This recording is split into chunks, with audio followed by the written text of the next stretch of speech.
Bonjour, nous poursuivons avec notre série de messages que nous avons intitulé Le meilleur rien, et par lesquels nous avons commencé à exposer de la volonté de Dieu pour ses enfants. Cette volonté, nous l'avons comprise comme étant le meilleur. Dans le message précédent, nous affirmions ceci. Vivre dans le meilleur de Dieu est la combinaison nécessaire d'un cœur entièrement au Seigneur et d'une intelligence instruite des choses de Dieu. En effet, nous avions vu 2 messages avant, l'importance, nous dirions l'indispensabilité d'avoir un cœur qui soit tout entier au Seigneur, c'est-à-dire qui ne soit pas partagé. Mais dans le message qui a suivi, nous avons eu affaire à des rois dont les cœurs furent entièrement au Seigneur, mais dont les vies n'ont pas pleinement été agréables au Seigneur. Quel était le problème? Le problème de ces rois, c'était leur manque d'intelligence spirituelle pour discerner la volonté du Seigneur. C'est-à-dire ce qui est bon, agréable et parfait, comme Paul le dit dans Romains chapitre 12, versets 1 à 2. Et nous avons mieux compris donc le sens de ces prières de l'apôtre Paul, juste au début de ses épîtres aux Philippiens et aux Colossiens.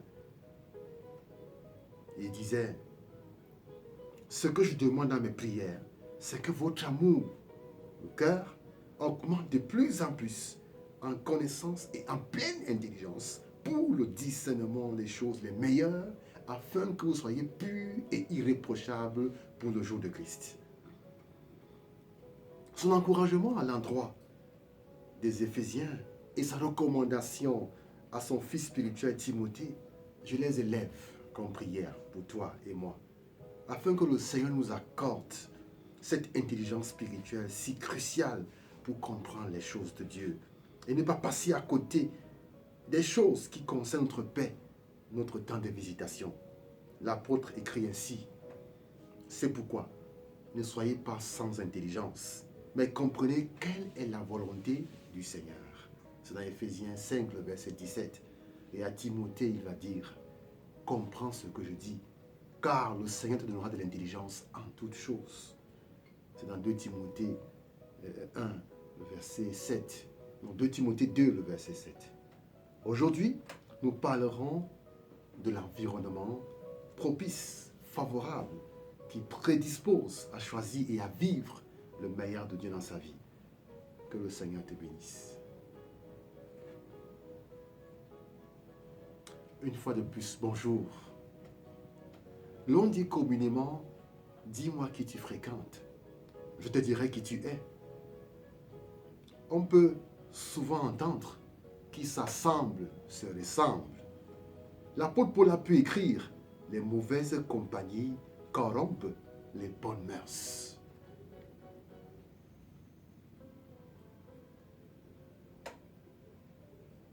L'apôtre Paul a pu écrire, les mauvaises compagnies corrompent les bonnes mœurs. C'est dans 1 Corinthiens, le chapitre 15, le verset 33.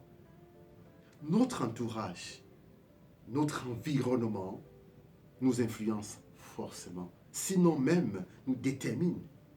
D'où l'attention à porter quant au choix de ses amis et des milieux que nous fréquentons. Ainsi, il y a un environnement propice, favorable et qui prédispose à choisir et à vivre le meilleur de Dieu dans sa vie.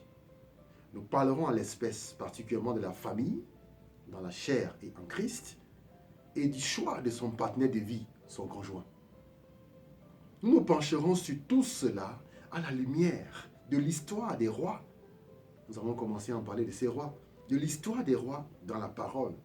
Car le Seigneur n'a-t-il pas fait de nous des rois pour Dieu son Père? Il est écrit en effet dans Apocalypse 1, versets 5 à 6, ceci. Et de la part de Jésus-Christ, le témoin fidèle, le premier-né d'entre les morts et le souverain des rois de la terre, et il nous aime. Il nous a délivrés de nos péchés par son sacrifice. Et il a fait de nous un peuple de rois, de prêtres au service de Dieu son Père. Ça veut dire donc que la vie de ces rois dans la parole peut tout aussi bien et intimement s'appliquer à nous. Parce que nous sommes un peuple de rois. Ces rois-là étaient une préfiguration, et si je puis dire, nous annonçaient, parlaient de nous en quelque sorte, en fait.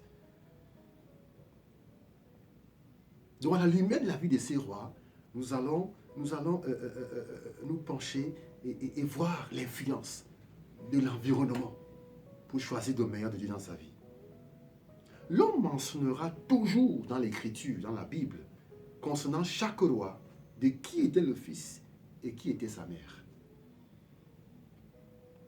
Nous lisons assez régulièrement des paroles comme celle-ci. Abiam se coucha avec ses pères. C'est un roi.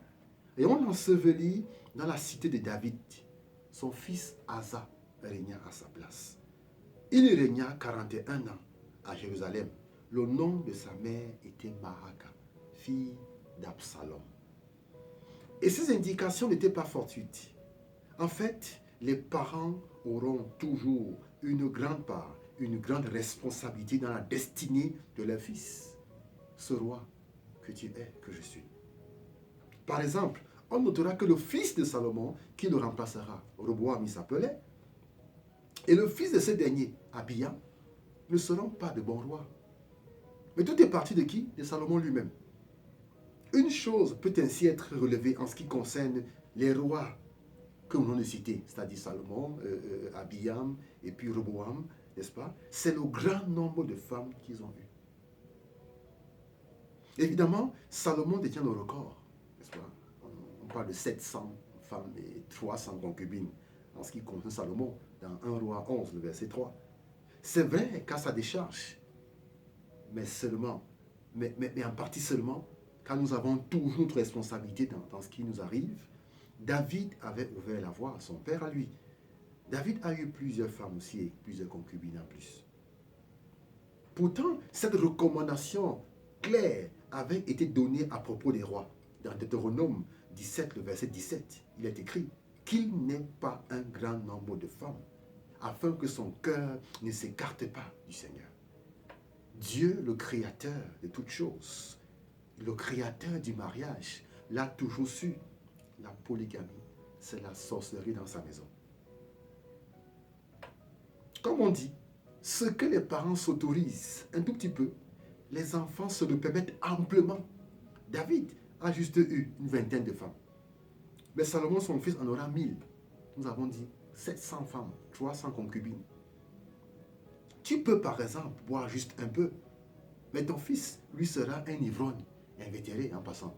Je suis père d'enfant. Ça veut dire à la base d'avoir marié. Tu peux, je le répète, par exemple boire juste un peu, mais ton fils, lui, sera un ivrogne, invétéré. Les péchés et les défauts, souvent comme en récessif, dans la vie des parents, cachés même, seront amplifiés comme en dominant et exposés, révélés dans la vie des enfants. La vie des parents sont scrutées à la loupe par leurs enfants. Et même ce que nous ne leur disons pas, ce que nous leur cachons, ils le sentent. Et en tout cas, cela se révélera dans leur vie. Et nous serons surpris de les voir, nos enfants, manifester nos défauts cachés.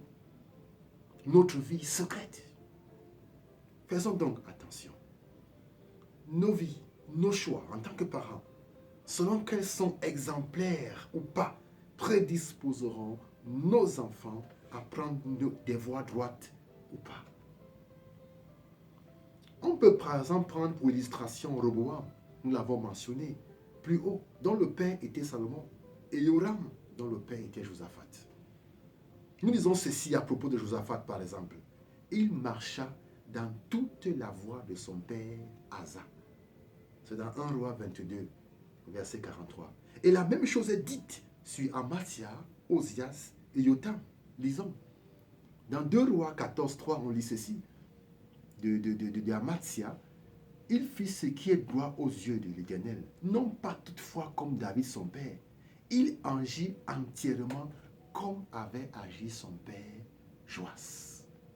Et nous lisons de Osias, dans 2 Rois toujours 15, le verset 3, nous lisons ceci.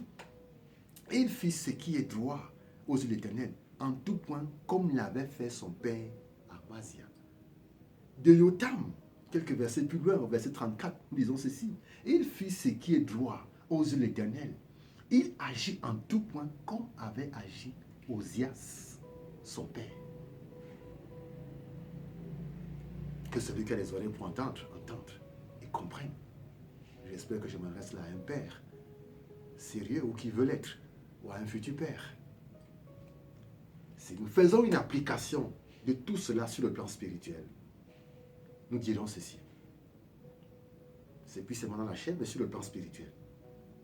Dans l'Église, nous dirons ceci. Faisons attention au choix, car il faut bien en avoir. C'est le principe dans la foi. Faisons attention au choix de notre père ou de notre mère spirituelle. Cela impliquera et entraînera beaucoup de choses. Notre attitude au niveau spirituel se décide déjà dans ce choix-là. Dans la quête du meilleur, dans la poursuite du meilleur de Dieu. Faisons attention à ces choses. Que le Seigneur te bénisse.